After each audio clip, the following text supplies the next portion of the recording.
it's a packed highway coming out of like if you're going from Oklahoma City down to Norman, if you're going to Oklahoma University or something like that, it's stacked, um, bumper to bumper, damn near these days. Is it Yes. like that down that way too? It is. It is. 'Cause as you know, that I-35 when it comes out of Oklahoma, it ends up splitting up. You have I-35 West and Hmm. I-35 East. East Hmm. comes down through Dallas, West goes down through Fort Worth. And on both sides, we've had a lot of constructions. And I'm not saying that construction may have caused this, but on both sides, they had a lot of constructions going up, especially on our side. A lot of times I don't like riding on I-35 going through downtown Dallas because people have gone down on our side off of Hmm. that same highway for Hmm. different reasons and everything. So yeah, it stays packed. I don't know the highways over there in Dallas, but I know every time I've been to Dallas, man, I just see plenty of accidents. And then at night, it doesn't help, man. It doesn't help. If you're not from around there, like me, I gotta drive with caution, man, because I don't know what's going on. Yeah. And it's always some type of accident over there, man, in Dallas. I don't Mhm. know what's worse, Dallas or Memphis, as far as traffic. Uh, Memphis is horrible, and they got horrible roads in Memphis. The roads are just horrendous, and you got all those 18 wheelers coming through. That where I-35 crosses I-55, is it going north up towards Chicago? So that's the worst place on earth. As we get back to the story, and they got a lot of lot lizards over there. I don't know if you know what those are or not. Not Lavish. Yeah, Uh, I know what they are, man. It seemed like you got some experience with them and everything no, I, like I that. don't have it. I've No, I seen mean, them how many cross have you the been trying to? highway. I've seen No, them I'm just cross the highway as you try to miss them. no. I mean, I don't even I mean, go you're no. the truck driver. I'm a tow truck driver. Yeah, truck. It says truck in I'm a there. tow truck driver, but So I'm glad to truck know at some driver. point in time, you had your experience because you've done a lot of stuff in your life. I mean, you definitely You talk know, about all the things that you've yeah. done. So I'm Not sure that not very many lot lizards though, if any at all. not That many. I can remember. That I can remember. I'm old. I Yeah, I'm remember things. just saying, man. I'm not the truck driver, so Yeah, I'm to just a be tow truck driver. anyway. The Fort Worth, Texas emergency crews responded to reports of a major accident involving multiple motorcycles on Interstate 35 West in Fort Worth on Friday. What we know at this time, this was a day ago, Fort Worth Fire Department confirmed there was a crash before 9 p.m. Friday on southbound I-35 toll road near Heritage Trace Parkway involving 15 or more motorcycles. Here's another video. We'll look at it in a minute. At least 17 people were injured, with 10 taken to the hospital for their injuries. Fort Worth police said they believe the chain reaction was caused when the lead vehicle experienced a blowout. The southbound toll lanes of I-35 West were shut down in that area. When did I-35 get toll lanes? That is Well, that's been a project that's been going on and they're still working on it. That's been a project that's been going on for a few years now. They toll wanna lanes on yeah, they wanna I-35? give tollways all through Texas. Hey man, this sucks when you got to go through the airport, man. You got to pay. You got to pay to go through the airport, man. You got to pay a toll to go through the airport. I hear? Oh, yeah, definitely. Yeah, because Yeah, people use that as a shortcut. yeah, that's what I was told. But hey, I'm not here for a shortcut. I'm here to get on my flight, and Yeah. I gotta pay to get Yes, in sir. here. The rental car gotta pay to come through the airport. Lord have mercy. Yes, yes. Well, you can always get that's why we all got toll tags. You still gotta Uh, pay for the tag. I just I've been gone from that area a long time. Toll roads in Texas are on the I-35 seem sacrilegious Yeah. and traffic causing, if you ask me. But Mhm, holy mhm. Moses. Boss Hog says Memphis roads will bend your front rims and bust your tires. People will pull over on your ass. And the Dallas Fort Worth area in a second. I was almost hit twice leaving Dallas on the way home to Louisiana in December. Dallas ain't no joke driving through Dallas and Fort Worth. It's huge. I think Fort Worth is one of the most beautiful cities as you're coming into Dallas and you're going through Fort Worth, and you got all the different colors of the That's lights in the Dallas. city. That's not Fort Worth. Oh, that's Dallas. Yeah, you see a lot of lights and a lot of colors. That's Colors, yeah, that's Dallas. Okay, well, it's one of those. Don't cause no trouble. There's a bunch of colored lights and they're pretty as you're going through there. And honestly, that's why I don't do when I ride. People like, hey, Logic, where you been? I said, I get on the highway and get out of the city. Yeah, absolutely. It's like Yes. Atlanta, but I'll have to agree with them. I would say Memphis and Dallas, and then I would say Houston is next. Those highways are horrible as well. I don't want to talk about people's cities, but those highways are just bad, man. Brandon Allen Lewis says there was no construction in that area. That was a clean, smooth part of 35. I live 6 minutes from that spot.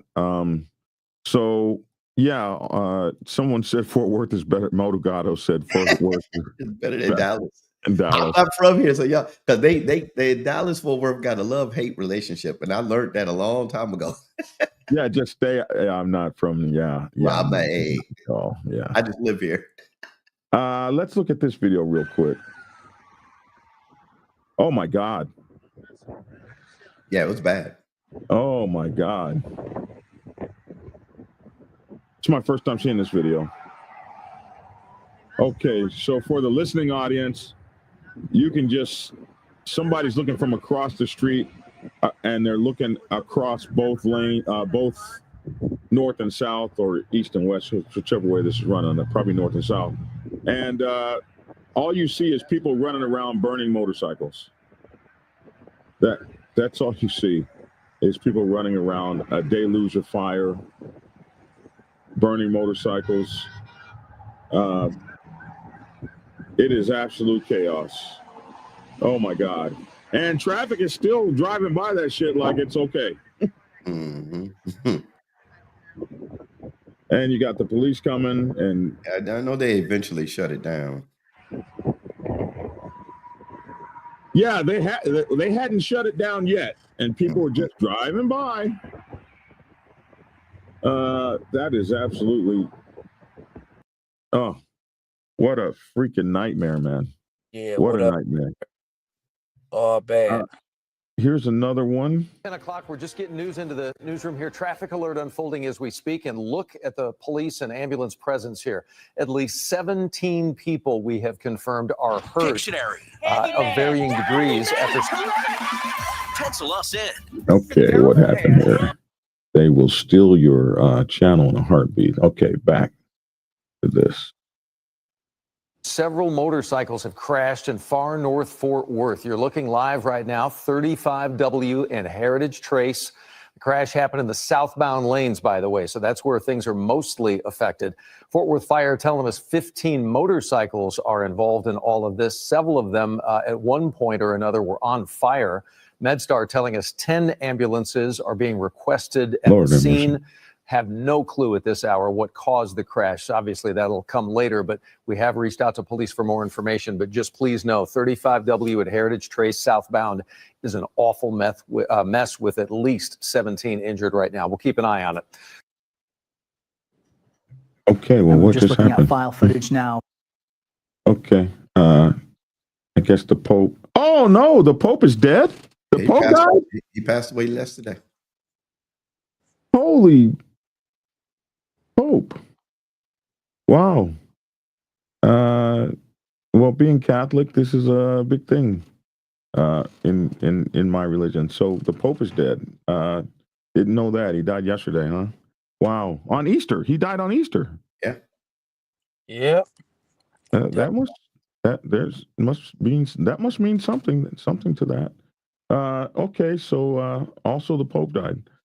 Ah, wow. I thought he was he was doing good.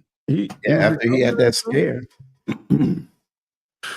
When you get old, that they say that gets you, that pneumonia is hard to come back from, bro. But anyway, that got me by surprise there. So this is 17 injured in a chain reaction motorcycle crash in Fort Worth. Police say, look at these motorcycles all burned up here.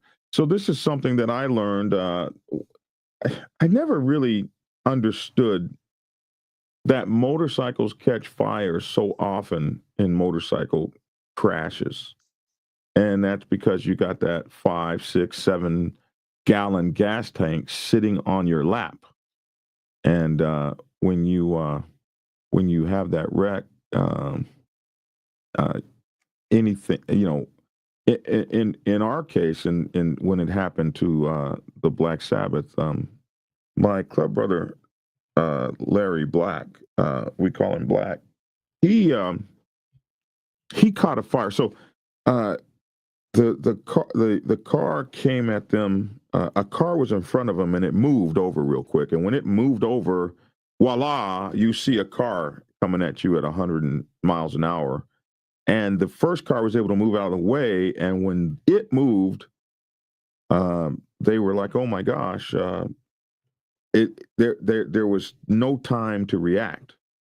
So half of the pack went left, and the car's coming at him, and he went right. So they went the same way together.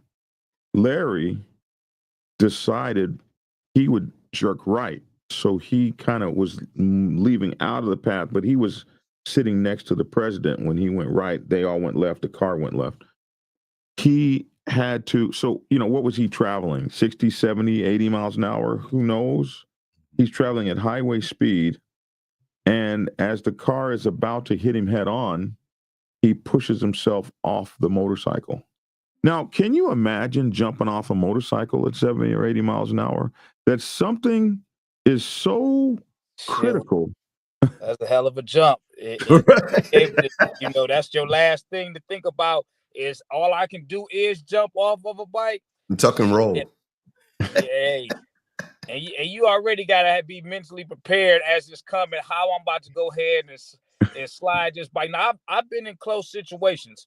I've been in close situations where I knew that I should be getting ready to jump off this bike, but I got this thing about locking my back brake, and I'm gonna just go ahead and let that bike slide. I'm gonna slide off of it, man. That I've been in some very close calls.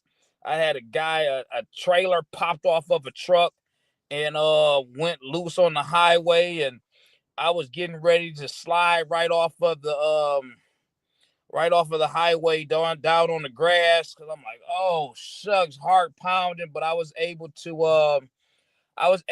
dip around the trailer, heart beating. I had a guy in a curve. He done lost control on his bike, and I done had to, break my bike down, and I rode up on the grass and came back down onto the freeway, man. I done had some calls where it's like, man, God dog, I'm prepared to jump off this bike. Yeah, I've had some close calls too, but none that I can think of, Lavish, where I had made up my mind to jump off the bike. The last time I had that was when so I had it one time, and I was about 8 years old, and I was just learning how to ride a mini bike. Maybe I was 6, and the guy that was teaching me thought it would be a great idea to jump off the back and leave me on it by myself. And here I am rolling with no idea of how to stop the damn thing. So hold on. Run that past me again. Don't do that. So you were riding the guy? The guy that was riding behind me and teaching me how to ride the motorcycle. So that's not what I asked. I said the 11-year-old. You were riding the guy. You're not going anywhere with this. I'm just asking the question. Children can ride motorcycles together. That's what children can do. I didn't say I was riding the guy. The guy I was riding. Woo! The guy was so. Played that back. Yeah. Okay. So the guy who was riding on the back, disappeared. Hey, I'm only. He was riding on the back behind me. Somebody just called him in the right nick of time before I cussed his ass out. So the guy that was riding, teaching me how to ride, behind me, he was teaching me how to ride. That's what happened on farms. Somebody would teach you how to ride. and he had his hands on the handlebar, so he took his hands off and said, "Okay, you ride." And then he decides, "Let me jump off now." And that's how it was in the country. People were just evil. And I'm riding on this motorcycle, this mini bike with no guidance. And after I'm going so far, I don't know how to stop or turn or do anything. And so I make up my mind, hey, bro, it's time to get off this thing. And so I jumped off. That's the only time I could. Jumping off and letting go of the bike, I have learned, not my experience, but experience of one of my best friends, is a conscious thing. Because a friend of mine said he was working, he almost killed himself in his front yard, working on a bike, and he was messing with the bike, and the bike took off, and it went across the yard, went through a fence and into a tree. And he was all messed up. And me being upset, I said, man, why didn't you just let go of the bike? He said that was the last thing on his mind. Because he was holding on to it while it was dragging him. And I said, why didn't you just let it go? So to jump off a motorcycle going down the highway, and when you see somebody coming at you, I mean, your mind got to be in the right place, maybe. I don't know. You're trying to live. And you're trying to live. So my friend, my club brother, Black, he had to make this decision at 70, 80 miles an hour, however fast he was rolling. I just can't see stepping off my motorcycle at that speed. You already know you're getting ready to get road rashed and everything. And so, but he made the split-second decision to push himself off his motorcycle and jump off to the right side of the car that was coming at him head on. When the car hit them, the two first riders, the president and Larry, and the president's wife was on the back of his motorcycle. The bikes instantly exploded. Now, watch this. He lands on the ground on fire. How in the hell did you jump off the motorcycle and still catch on fire? Split second. When that car hit that bike and hit that tank, that gas could have got on him. Yeah. That gas just goes everywhere. Yes. And even though you're falling off the motorcycle and it's happening in a millisecond, the fire and gas are moving faster than you are. Yeah. So it catches you while you jump through the air. It's like an explosion or something on TV. The fire catches up to you and spreads all over you. And after he finishes rolling and tumbling and doing the 80-mile-an-hour thing down the highway, how far did he go? Half a block or something? He stands up, and his wife, who has crashed now, all these people crashed. So he ran over the first 3 motorcycles, and the other motorcycles he hit. There were 7 in total. So he hit one. Her bike, she I think wound up laying her bike down. I don't think he actually hit her. But she's up and she's screaming, "You're on fire." This all happened that fast. So one thing I have learned about these things is that you catch on fire so quickly because these motorcycles explode. And that's what we see in this thing. We see these motorcycles on fire. Now, we don't get any reports that anybody burned up, thank God. But 7 people were injured, so maybe somebody did burn up. So they were using the words in the news and different news things, and that's when I critically injured. The word I was looking for, that I'm glad I didn't see, was fatality. But a lot of people did get hurt very bad. They got hurt bad. Yeah. Good morning, Brother Reef. We see you. For that exact reason, I was told to not travel with a jerry can on the bike. This was to lessen the amount of gas going everywhere in the case of an accident. And that's something I was never taught, never to ride with a jerry can. As a matter of fact, we used to ride, especially back in the day, with those 95-mile gas tanks.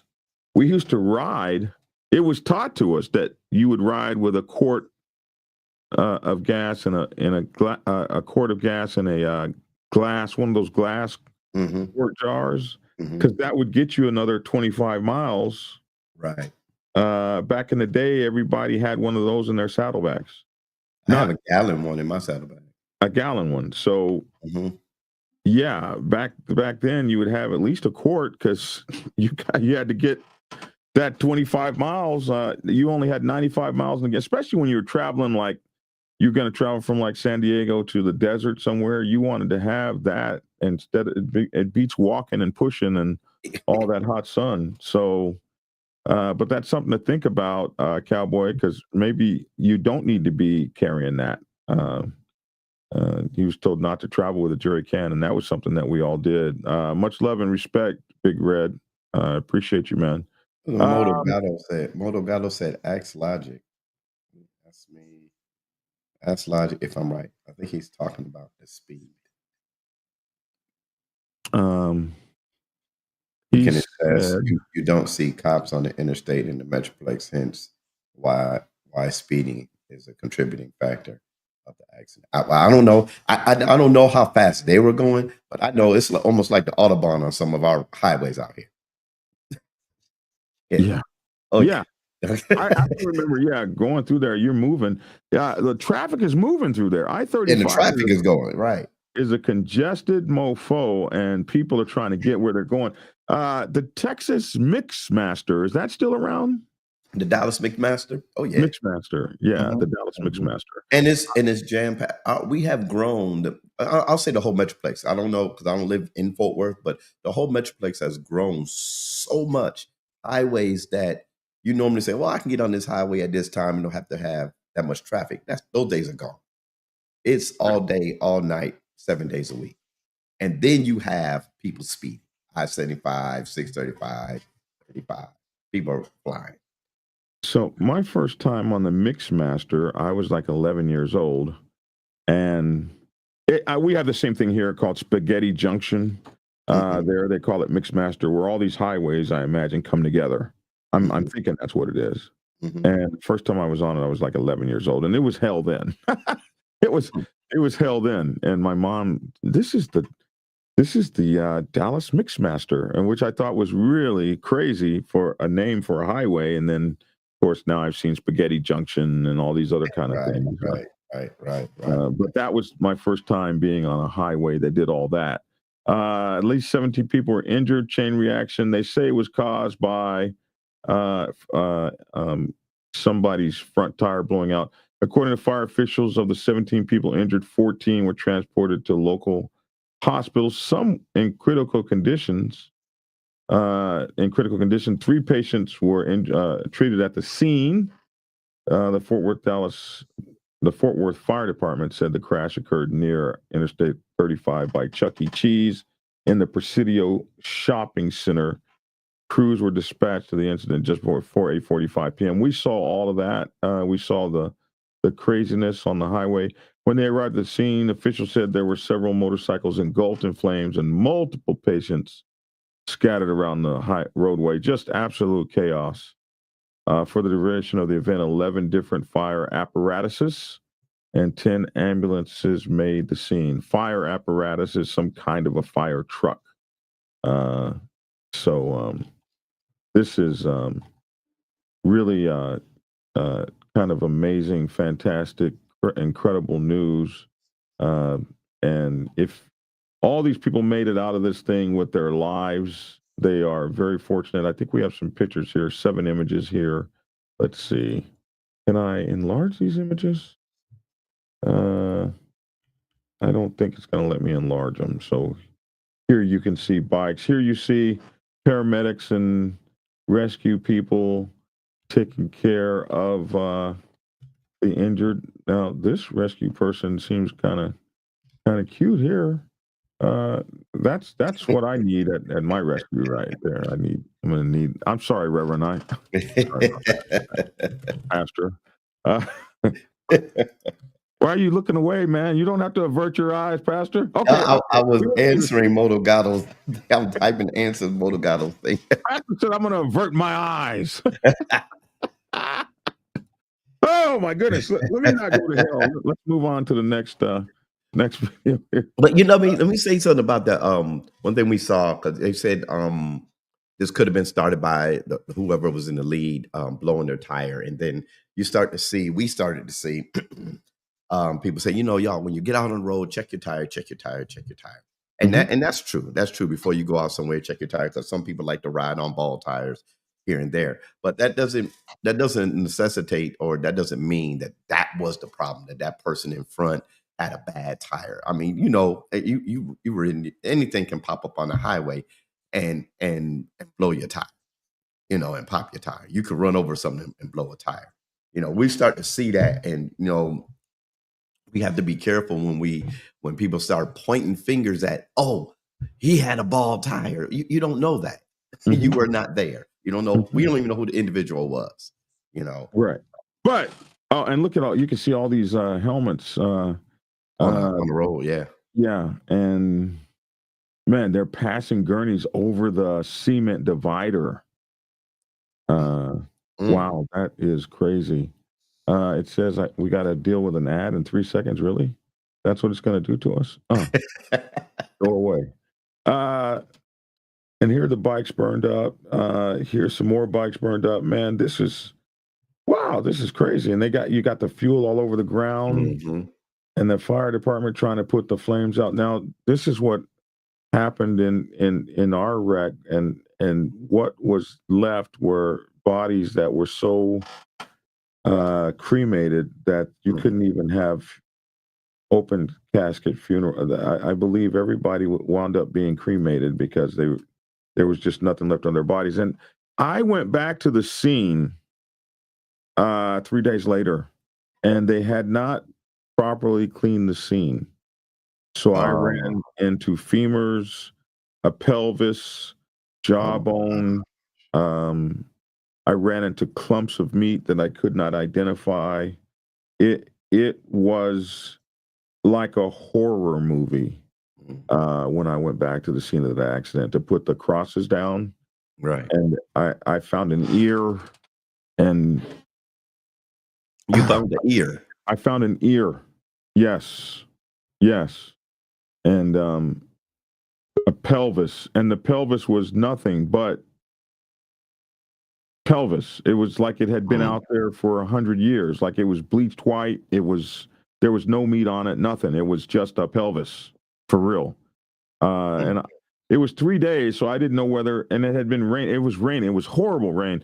So I didn't know whether the rain had washed it or the fire had. I don't know what it was, but there was just clumps of meat, and this was all in the center grass, the median, because the wreck winded up on the highway and then off into the median, about 100 yards into the median. And as I walked deeper into the median, there was just carnage all around me. And they didn't clean up the scene at all. They did clean up the scene a lot, but they didn't clean it up fully. And it happened it was daytime when it happened. It took me, I was sitting at a gas station, and this truck driver came up to me and his wife, and they just basically put their arms around me. And I was like, I know I'm Black Dragon and I'm famous and everything, but damn, y'all gonna hug me? And I was getting ready. I was hugging the people like, oh, thank you. I'm so great. I'm so marvelous. Thank you. And they were like, we are so sorry. And then I was like, what the hell are you talking about? And they're like, you haven't heard? And at that time is when my phone started ringing. And I was sitting at the gas station, and they're hugging me, and she's crying. And I pulled the phone to my ear, and one of my club brothers said, our brothers and sisters are dead. And I just lost it at that point. Like I just, to this day. I can imagine. And the lady was just shaking and trembling. And as I'm hearing this on the phone, I don't know who. We have all of our chapters We're Right. headed to the Black Wall Street. And so I don't know who, but I know someone, and I had no idea how many. And as he's saying this in one ear, the lady and her husband are explaining to me that the entire pack is dead, that the entire pack has been run over. And she was telling me about the flames and the carnage, and you could see it from miles, and the street was blocked up, and the puffs of smoke and the plumes of smoke. So I'm still at that point, and so this is what it looked like, and I'm still at that point, 2 or 3 hours away from there, and as I'm riding there, at 100 plus miles an hour, my bike's set up where I can talk on the phone, and the phone is ringing, and I'm getting call after call after call, and I don't know. I'm on my way. And as I get there, about 15 miles from the accident, the road is backed up for at least 15 miles. And I'm riding, and then all of a sudden, I hit the rainstorms. And then I'm just trying to get to them. By this time, I know that they are, most of them are gone, or whatever the case may be. I think they're all dead. And as I get there, I hit the shoulder, and I'm rolling, fast. And the 18-wheelers have decided that they're going to block the highway and not let people come down the highway. Mm. And one of those guys blocked me, and I got around and I screamed, "Mother effer! I'm trying to get to my family that's been crashed, and don't do that, or I'll blow your brains out." Something like that, some sort of something. And he got on the CB radio and called ahead, because as I was rolling down that highway on the shoulder at 50 plus, the 18-wheelers are moving over. They won't let anybody else go, but they were moving over for me. So he had to call on that CB radio, because there was no reason for those people to park the Red Sea. Right. And so I got all the way down to where the police had everything cordoned off. And as I pull up and I'm moving, and I was just going to roll right past the police, and they jumped in my way. Arkansas police, highway patrol, and they jumped in my way, and they were like, "Sir, not only can we not let you go down there, but if you can't go see what's down there and ride anywhere." Right. There's no way that we got people that do this for a living, and they are messed up forever. And so we know everything you're getting ready to protest right now. We already know. And so was this the first year? Huh? Was this the first year of Black Wall Street? I think it was the first year of Black Wall Street. I think it was. This is the 4th year coming up. Yeah, I think this was the first time they did it. And so they were like, have they sentenced that guy yet? Yeah, he got life, or 99 years, something like that. He got like 99 years or something. He pled guilty. He eventually, I think, wound up pleading guilty. So yeah, it was very horrible, and they would not let me. They were just like, the lady highway patrol officer basically had her hands on my front handlebars, kind of like, and she had her hands on my hands, and she was like, "I know what you're thinking. I know what you're thinking. You're thinking you're going to roll down there, and I know you're going to try to roll past us, and I know you're a biker and all that kind of stuff, and you guys make your own rules up, but I'm telling you, if you go down there, you're not going to be able to ride your motorcycle anywhere. Right. You're going to be through, and I can't. I'm doing this for you." And then and I wasn't listening. I wasn't going to hear a damn thing she said, but she said one salient point that changed everything. And she said, but you can do something for the people who survived. They're at the hospital. Go there. Nothing is living down this road. Mm. Like, you can't get there and do anything. Right. Right. You want to get there and do something. There's nothing you can do. And then when she said, but you can go help those that are in the hospital. About that time, I get another call from my brothers in the hospital. And I wasn't the national president then or anything like that. I was just, a senior guy in the club. And the first thing that my club brother said was, when will you be here? Like, the expectation was, right. Black Dragon is coming. Mm-hmm. And it was interesting because I had gotten a call from the national president that told me, come to Tulsa, don't go to the hospital. There's nothing you can do there. And as soon as they called me, the first word out of their mouth was, when will you be here? And, it just, to this day, breaks me up. When I got to the hospital, I don't know if you ever seen Walking Dead. In the movie The Walking Dead, after these guys had been through all of this tragedy and all of this stuff, they found a place where they had some relative safety. And this place was all set up and it was nice, and each person could have their own room and all this, that, and the other.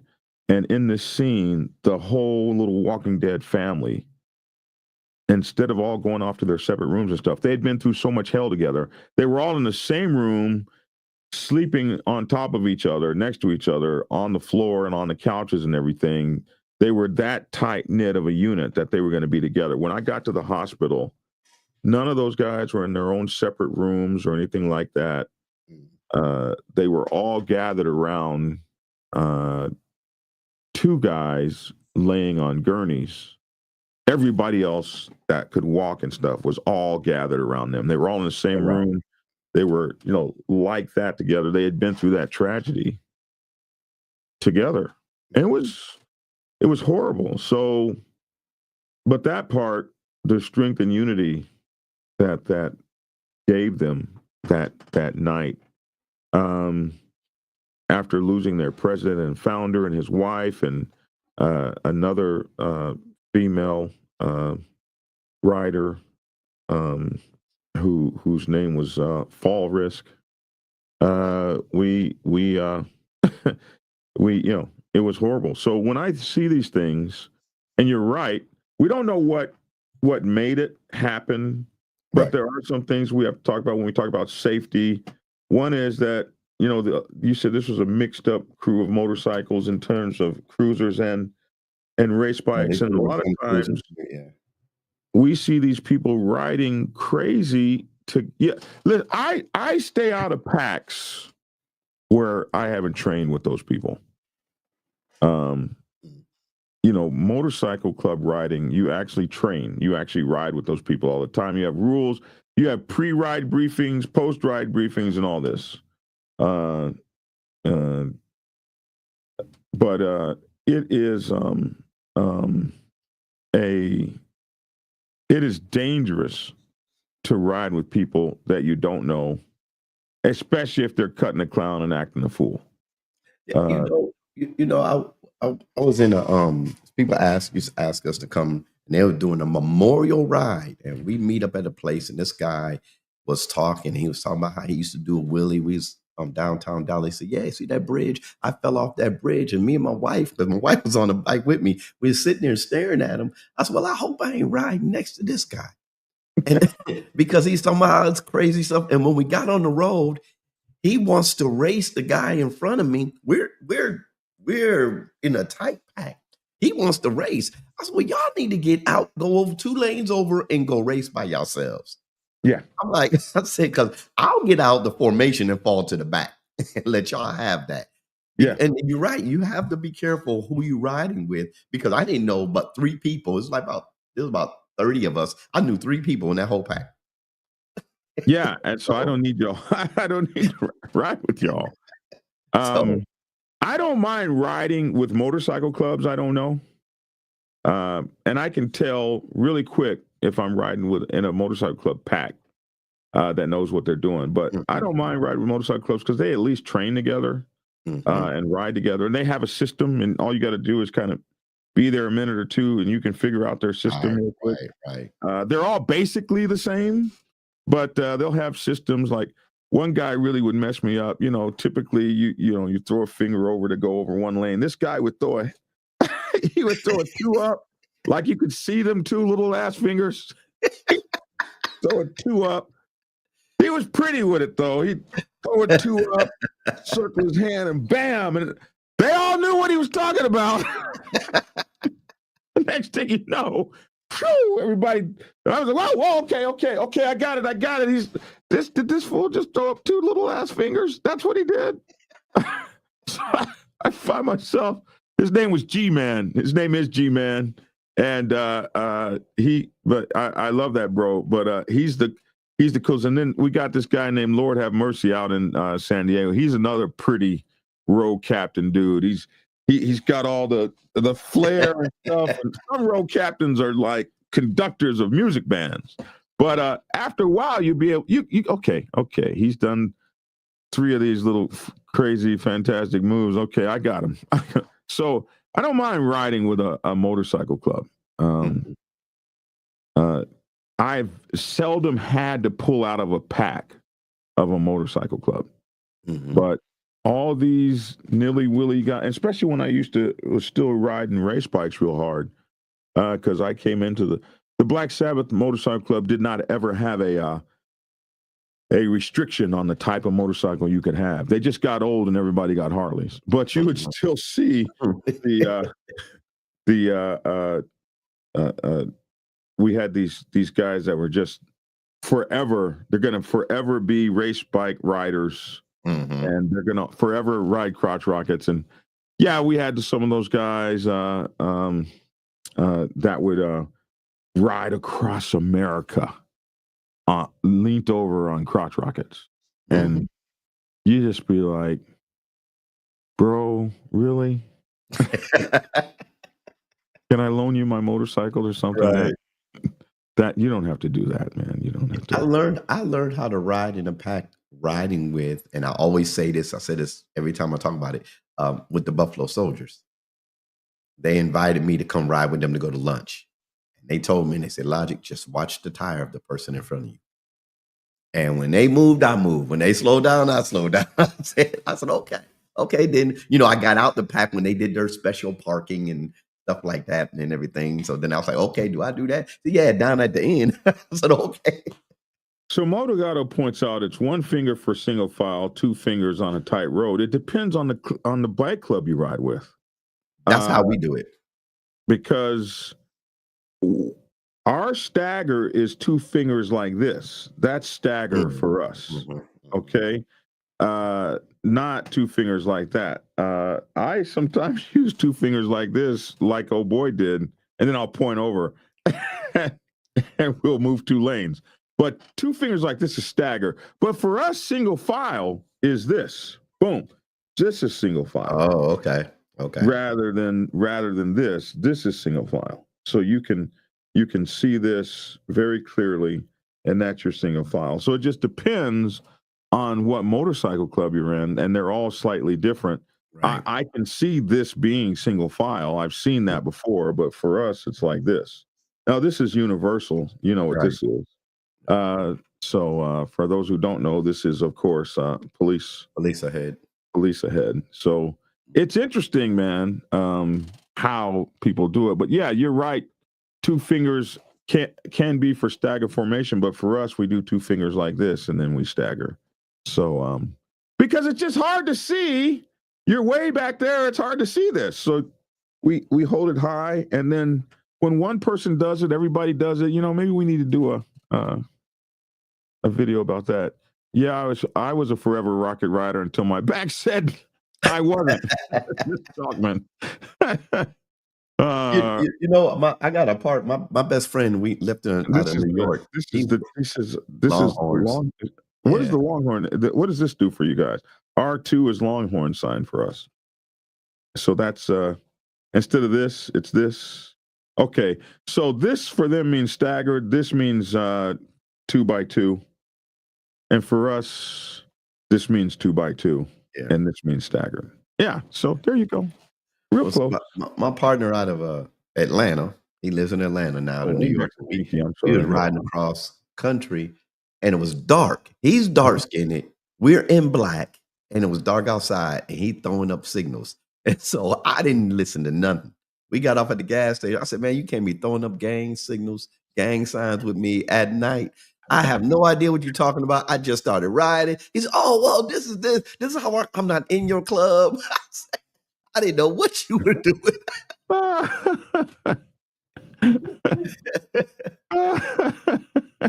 All I saw is fingers in the air and this and this and this and then this, and I'm with my camera at this, and I'm like, what is he doing?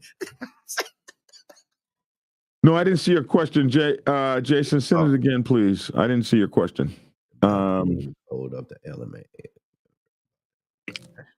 Hey man, that is really funny, man. Riding and stuff like that. It's tragic what happened to these guys. I hope they were only hurt and not killed in some kind of way, Right. or permanently injured. These wrecks and stuff, man, they are horrendous. I've lived them. I've seen them. We point feet at obstacles in the lead bikes, and if road has an area of obstacles like bad road or large grass in the road, we go single file temporarily. Absolutely. But listen, man, traditionally, you're only supposed to point which foot. You don't point both feet. It depends on what club you're in. You see, that's what I had to learn back a while ago. I'm pointing both feet. Yeah, Like, what were you doing? You don't point both feet. You point the right foot if something is on the ground on the right. And then you If point it's your on- finger. You point the left finger Yeah. if something's on the ground on the left. I learned. Depending on what club you're from. Some club, they be throwing both them feet around. Right back. What did that guy just throw his left foot down for? What the hell? Oh, there's something on the ground up there. Wow, nobody told him. Or if you stretching your foot out, you on a long ride, stretching your foot to exercise, and people swerving, you're like, what are y'all doing? We thought there was something in the road. No, my foot cramped up. So Jason says, yeah, the foot of the side of the obstacles, but in the way that it's supposed to be, it's the right foot for obstacle on your right side, and it's the left hand for obstacle on your left side. But some clubs, they do the feet. Right foot, something on the right side, left foot, something on the left side. So wheel to wheel, 100 miles per hour, no time to be looking at fingers. Or be looking for fingers. Is that one finger or two he's got up there? You're right, man. Wheel to wheel, 100 miles an hour.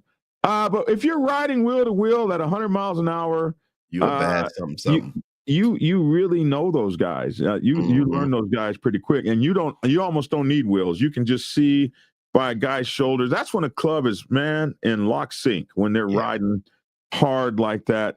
My club points both feet because we point with our left arm to move over a lane or turn. Yeah, each club is different. And when you ride with them long enough, you only need to ride maybe like 10, 15 minutes with a club to figure out how they're moving. If you've been riding for a while with groups of people. Motogato says both feet for us too. Some roads in DFW, we're throwing both legs up. You're right. Walking through the air, feet just to You're go. right. He's right. He's right. Keep it right and tight. Keep it right and tight. I don't know what to call this guy. He's on all the time. I really love and appreciate you for being on. But C?L%B3 extra surprise. I don't know what to call him. We'll call him extra surprise. Extra. We got you, man. We got you. So anyway, we've been on about an hour, and I wanted to talk about the safety and the fact that I don't know anything specific about these guys. Were they a group that rides together? Oh, is this Baker? What's up, Baker? This is my club brother, Baker. This guy, Baker, is the guy who taught me how to ride in formation. That's who this guy is. And I've been noticing him on almost every day, and I was like, what do I call this guy? This is like one of my sponsors in the club. This guy taught me how to ride in formation. He taught me he took me up and taught me the biker set, taught me how to hang around Los Angeles and stuff, and just everything, man. Cool.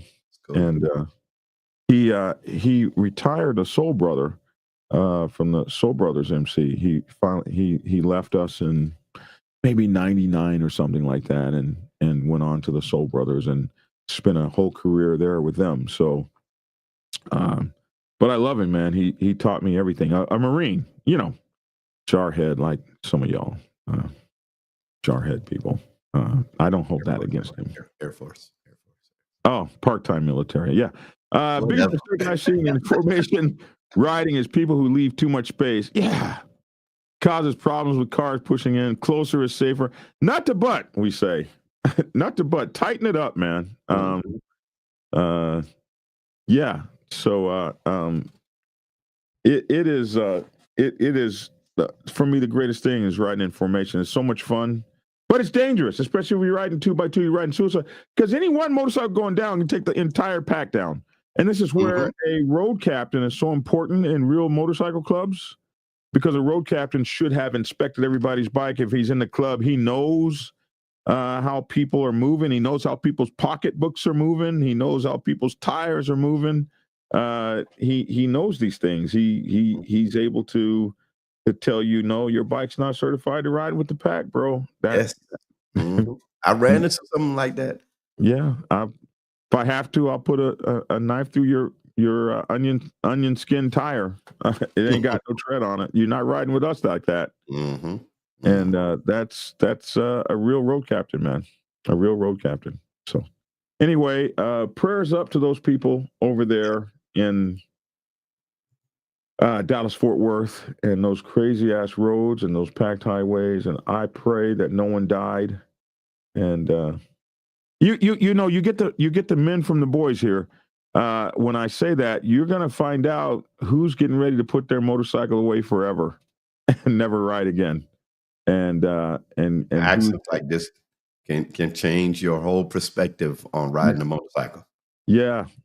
You can survive something like this and be like, no, thank you, God, for letting me live. You'll never have to worry about me on one of these things ever again. Right. Or other guys will lose a leg and be back up there tomorrow. So that's just the way that it is. But anyway, this was a horrible wreck. And thank you, Lissa, for sharing the story with us. Lissa, we appreciate you, and it was good to hear from you for my happy Easter. Thank you so much for that. Anyway, tomorrow night is bike night for us here at the Dragon's Lair, 3393 Lawrenceville Highway, Tucker, Georgia, 3393 Lawrenceville Highway, Tucker, Georgia. A bunch of bikes traveling and a tight bunch at high speed. What could go wrong? Most of the time, nothing. But some of the time, everything. Llama is really good at teaching road captains. There is typically a minimum of 2 or 3, and we get our assignments, lead, tail gunners, and blockers. Yeah. Buy the book, page 130, Road Captains in MC Protocol 101. Thank you, Club Brother. I appreciate you. Sponsor. Motorcycle Club Protocol 101, page 130 is, we talk about road captains. I didn't realize what page it was, man. It's so good to have people reading your book. So page 130, we talk about road captains and their jobs. Hey, if you want job descriptions and what you're supposed to be doing, you just get this book. It gives everything about job descriptions. So starting on 129, we began talking about the road captain and his job descriptions, going all the way. 131, all the way to page 132. So we'll just give you a little taste of it here. The road captain plays a vital role, although he is the junior officer in the MC, as this is the lowest ranking officer position in many MCs. The road captain is responsible for how the MC looks and rides on the road. In many MC's bylaws, the junior officer assumes the authority of the president while the MC is on the road. In this capacity, he is responsible for various duties related to planning, coordinating, and executing rides. Here are some of the common responsibilities associated with the role of the road captain. You will see in many MCs that have them. He does ride planning. The road captain is involved in planning club rides, including selecting the route, determining the duration and stops along the way, and considering any specific requirements or preferences of the club members. He takes into account factors such as road conditions, traffic, weather, and the skill levels of the riders to create an enjoyable ride and a safe riding experience. Pre-ride briefing. Before each ride, the road captain conducts a pre-ride briefing for all participating club members, guests, cars, trucks, chase vehicles, support clubs, and all others who will be in the pack. This includes reviewing the planned route, highlighting any potential hazards or points of interest, discussing riding formations and signals, and addressing any specific instructions or guidelines for the ride.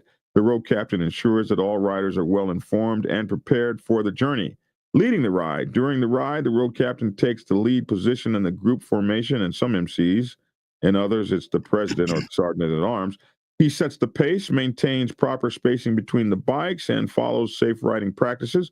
The road captain acts as a role model for other riders, demonstrating responsible and defensive riding techniques is what the road captain is supposed to be doing instead of acting the fool in the pack like everybody else.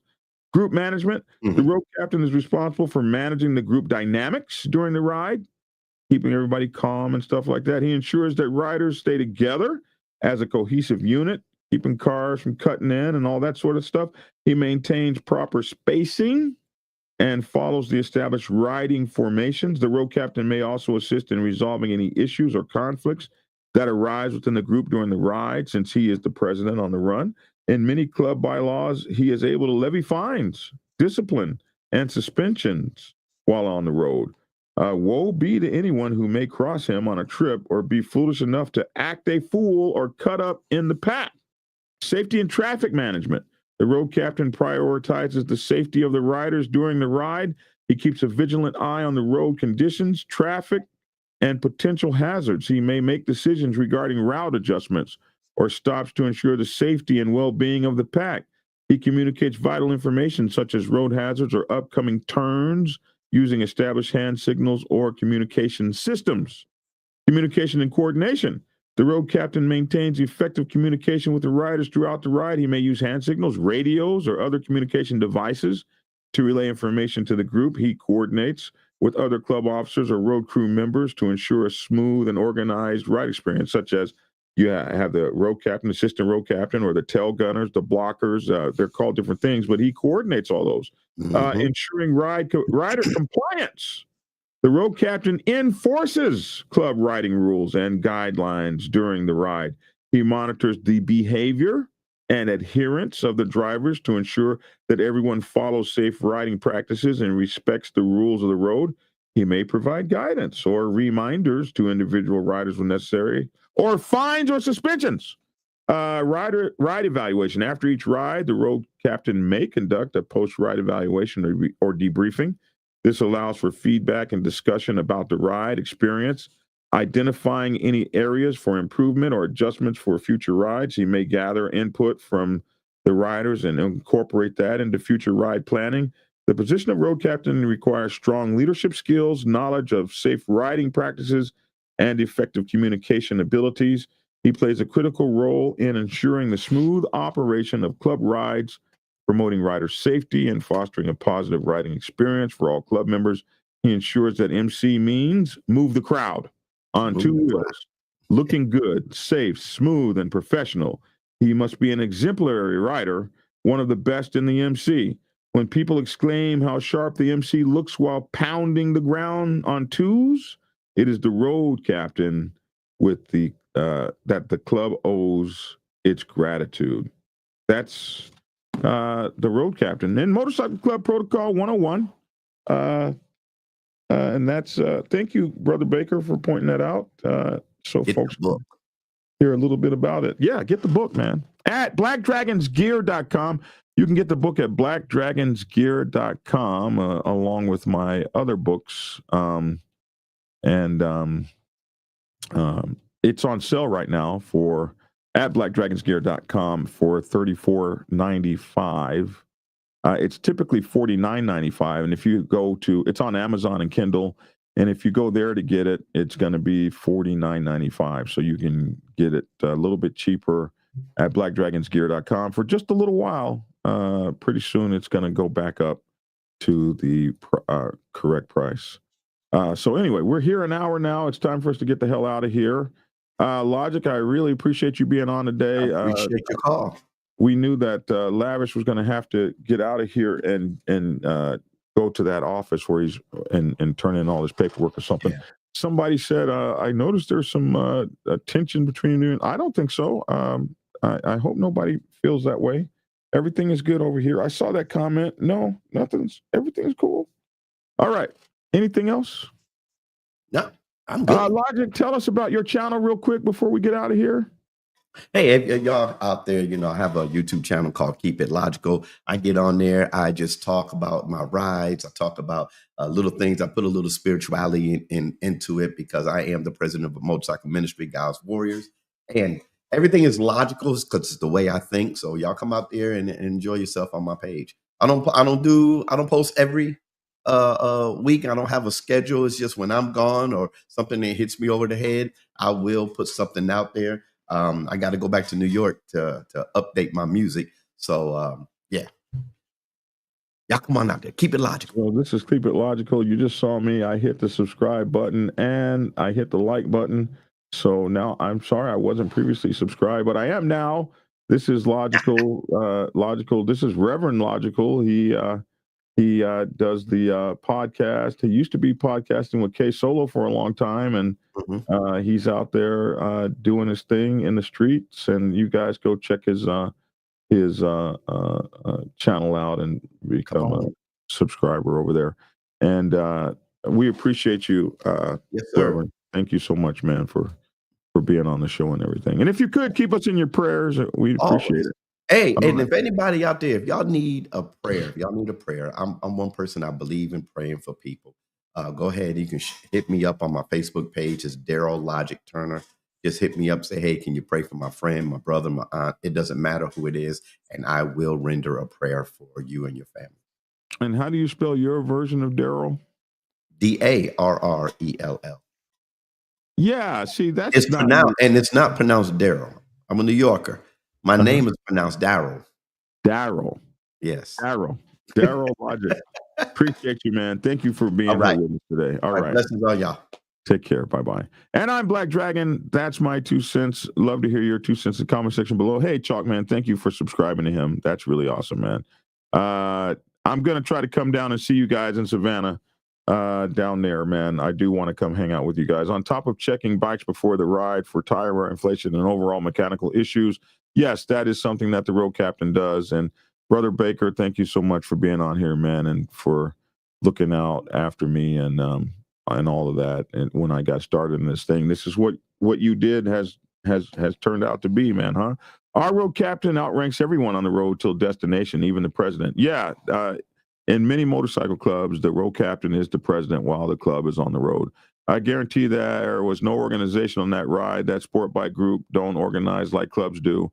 And you're right. You could be very right about that. To be a road captain in the Buffalo Soldiers, you must take a class that they give once a year at a national, and you must pass that class. Wow. That is road captaining on a whole higher level. That is crazy. Not crazy, but awesome. That's really awesome. Riding these motorcycles are unforgiving. My wife lost a coworker last week in a motorcycle accident. They are unforgiving, man. They are unforgiving. Llama is really good at teaching road captains. There's typically a minimum of 2 or 3. Yes. So, all right. I think I got everybody's comment in. Thank you guys all. I'm Black Dragon, man. Thank y'all. Please ride safe out there, man. Riding season is upon us. You got to look at stuff like tire pressure and stuff. And one of the things about tire pressure that really blows people away is a lot of people overload their motorcycles. Like I had a big Goldwing, and the bike weighed 1,000 pounds and blah, blah, blah. And the tires were only rated for 400 pounds. That was passengers and luggage. And so I would see guys with, you weigh 350, your wife weighs 250, and you're pulling a trailer and you got bags and sleeping bags and all kind of shit in all the luggage things on your Goldwing.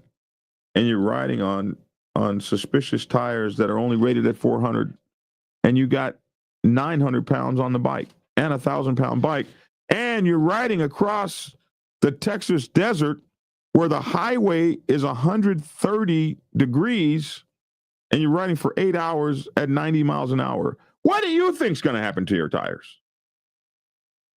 These people get these fantastic blowouts, and I don't know why that happened.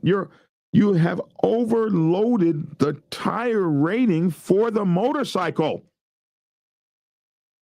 Makes no sense. But people don't think about that. But if you go look at your tires and you read the rating, they tell you how much weight you can have on the tires. And then you push the bike to maximum efficiency and you're rolling 100 miles an hour on 130 mile an hour, 130 degree hot ass asphalt for hours and hours and hours and hours and hours. Yeah, you can compromise your tires and die on them. So there's that too. All right, man. Take care. See you guys tomorrow. Thanks for tuning in and Get Skinny. And take care of yourselves. I'm Black Dragon. Good day. Prepare yourself to take the helm as president of your mighty motorcycle club by delving into the pages of Black Dragon's newest book, The President's Bible, Chronicle 1, Principles of Motorcycle Club Leadership. There you will learn to advance your skills in applying the 14 scientific principles of leadership similar to those taught to officers in the United States Naval Service. Available in hardcover, paperback, and ebook. Get yours today on Amazon, Kindle, or order it at your local bookstore. Order your autographed copy from blackdragonsgear.com. Be the best motorcycle club president you can be. Get the book. Get Black Dragon's first book, The Prospect's Bible, to learn how to join a motorcycle club. It has been an Amazon #1 bestseller for the past 7 years and is required reading for over 3,000 motorcycle clubs worldwide. This book is a must-have for new people venturing onto the motorcycle club set. It will teach you how to prepare yourself for service to the motorcycle club nation and show you how to qualify a motorcycle club to be worthy of your service. Available on Amazon, Kindle, and for order at your local bookstore. Get your autographed copy at blackdragonsgear.com. Be the best motorcycle club prospect you can be. Get the book.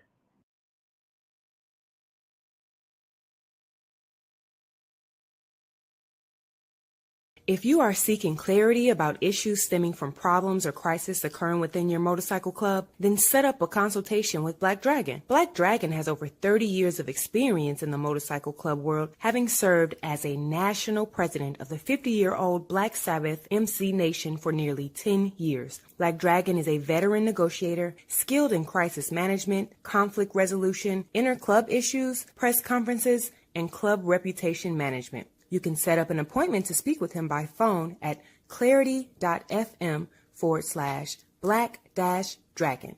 Get the clarity you deserve to help make your MC the best place it can possibly be. It's definitely a big issue for you too. But I'm going to talk about the 99s for a minute. What's up, Mama Ro? I'm going to talk about the 99s for a minute and what our responsibilities are and what we need to think about. Because if you don't really know what's going on the set, you can find yourself in kind of a precarious predicament if you make the wrong kind of moves or do the wrong kind of things when this kind of stuff goes on. So when percenters get into a war with one another, what should 99%ers do? Here's 10 things you should know. Number 1, stay in your lane. Find the corner and put your motorcycle club in it. If you're a president, you want to find a corner and put your motorcycle club in it. What I mean is, the second the volatile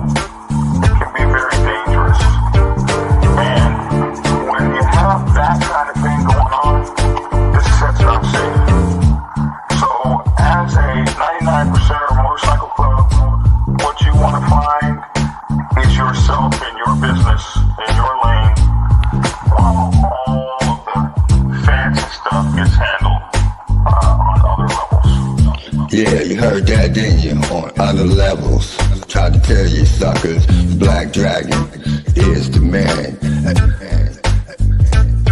Black Dragon is the man, a real OG, bona fide, certified, a true MC, the biker boys, the biker boys.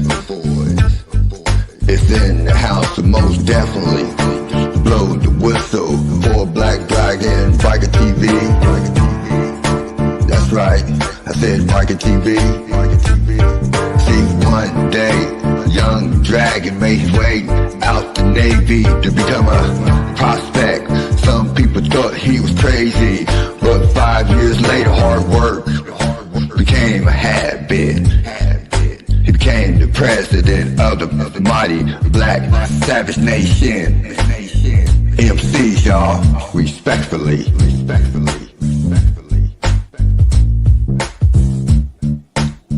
Black Dragon, Black Savage, MC. That's right, y'all. Give it a thumbs up. Black Dragon Biker TV at its best. Oh yeah, and don't forget to get his prospect Bible book. So proud of him. Man, he just don't know. He's a real legend. And y'all know it, and I know it. That's right, Black Dragon. That's right. Glad I met you, my friend. Black Dragon, I'm the Midnight Ghost Rider. Dub V, y'all. Love you, Black Dragon. Peace. And get skinny. Like and share. Goodbye.